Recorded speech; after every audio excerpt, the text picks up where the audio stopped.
Angst, pride, wit, a narrator who alternately exposes and embodies self-hatred and has a fixation on Jewish jokes, Jewish food, and Jewish mothers. While this might sound like a description of Philip Roth or Woody Allen, the writer I'm talking about is actually Israel Zangwill, who lived from 1864 to 1926. Before there was Goodbye Columbus, there was Zangwill's Ghetto comedies. Before Annie Hall, his Anglicization. So obviously I'm not trying to suggest that Zangwill was just like Roth or Allen, he was just like himself, but that he helped inaugurate many of the themes we associate with modern Jewish culture. Zangwill was the most famous Anglo-Jewish writer of his era. A recent biography of him claims that he was actually the most famous Jew in the English-speaking world.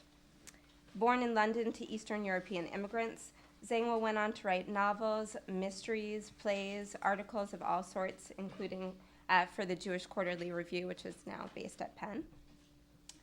He was also a suffragist, a socialite, and sometimes socialist, a champion and critic of Zionism. But whatever he was always compelling.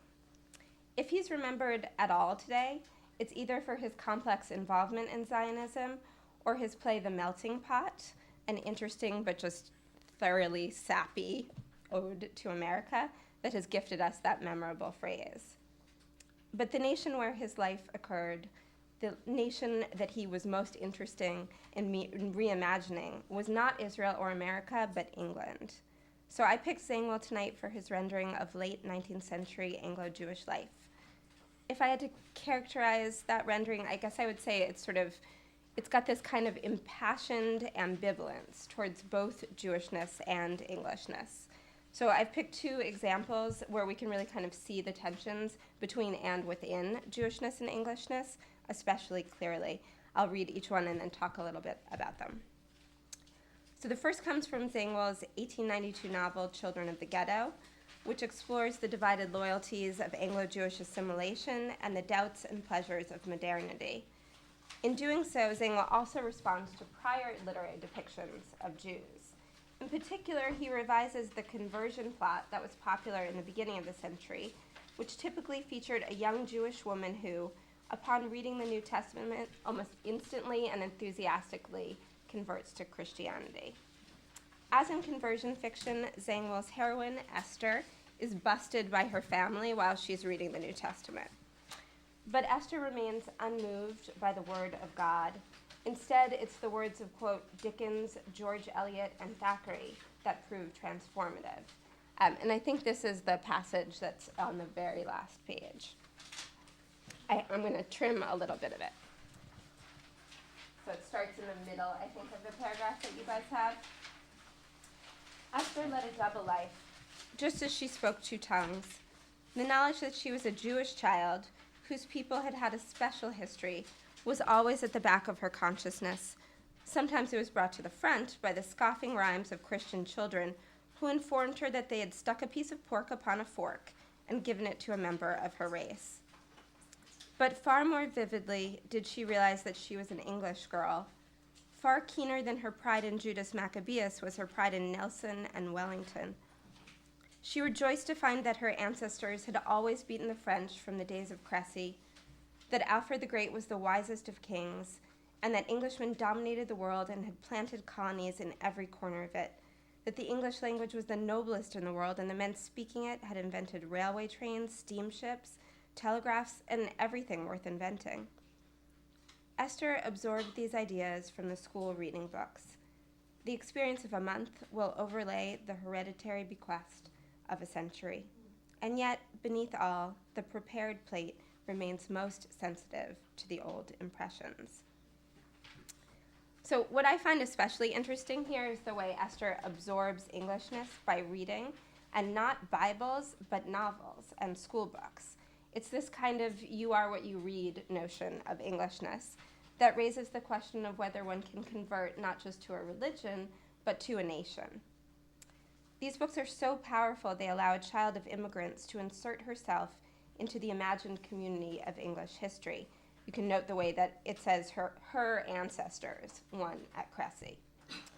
Yet the passage mirroring Esther's double consciousness has a double movement from Jewishness to Englishness, back to Jewishness, which Zangwill suggests lingers beneath it all. In conversion fiction, there's also this kind of lingering Jewishness, a Christian suspicion that a kind of inherent, almost biological Jewishness can't ever be fully read or prayed away. But in Zangwill, this lingering Jewishness is registered with sympathy, nostalgia.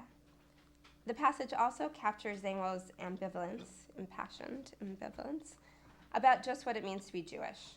Is it constituted by cultural habits, what he elsewhere calls kitchen Judaism, belief, race, and hereditary bequests? Obviously, these are questions that have not been solved. We might say that they're our bequests from Zangwill and his contemporaries. So the second passage, which I don't think is included, let's just say it's a little bit more pointed and controversial and satiric, and it comes from Zangwill's short story, The Jewish Trinity. Excuse me. So it starts with a character named Barstein, who's a sculptor, who has renounced Judaism in favor of Bohemian rhapsodies, and Sir Asher, a rich Anglo-Jewish industrialist, and they're talking about art. "You don't patronize the Italians at all?" asked the artist. "No," said Sir Asher. He lowered his voice. "Between you and I," said he, it was his main fault of grammar, "in Italian art, one is never safe from the Madonna, not to mention her son." Sir Asher never discussed theology except with those who agreed with him, nor did he ever, whether in private or in public, breathe an unfriendly word against his Christian fellow citizens. But in his heart of hearts, he cherished a contempt, softened by stupefaction, for the arithmetical incapacity of Trinitarians. Christianity under any other aspect did not exist for him. It was a blunder impossible to erase with a genius for calculation. "How can 3 be 1? He would demand witheringly of his cronies. So as the story goes on, Barstein becomes increasingly invested in this kind of romanticized early version of Zionism, and on the other hand, Sir Asher becomes increasingly less supportive of Zionism than his public pronouncements and indeed his own investments would suggest. So the story ends with the following exchange between the two. "And why not?" said Barstein with a flash of angry intuition. "Aren't you a Trinity yourself?" "Me?" Sir Asher was now quite sure of the sculpture's derangement. "Yes, the Briton, the Jew, and the anti-Semite. 3 in 1, and 1 in 3. And it's the same in every land where we're emancipated, as it's called," he went on furiously. "The Jew's a patriot everywhere, and a Jew everywhere, and an anti-Semite everywhere. What we illustrate is the Jewish Trinity, a delicious irony, 3 in 1, and 1 in 3.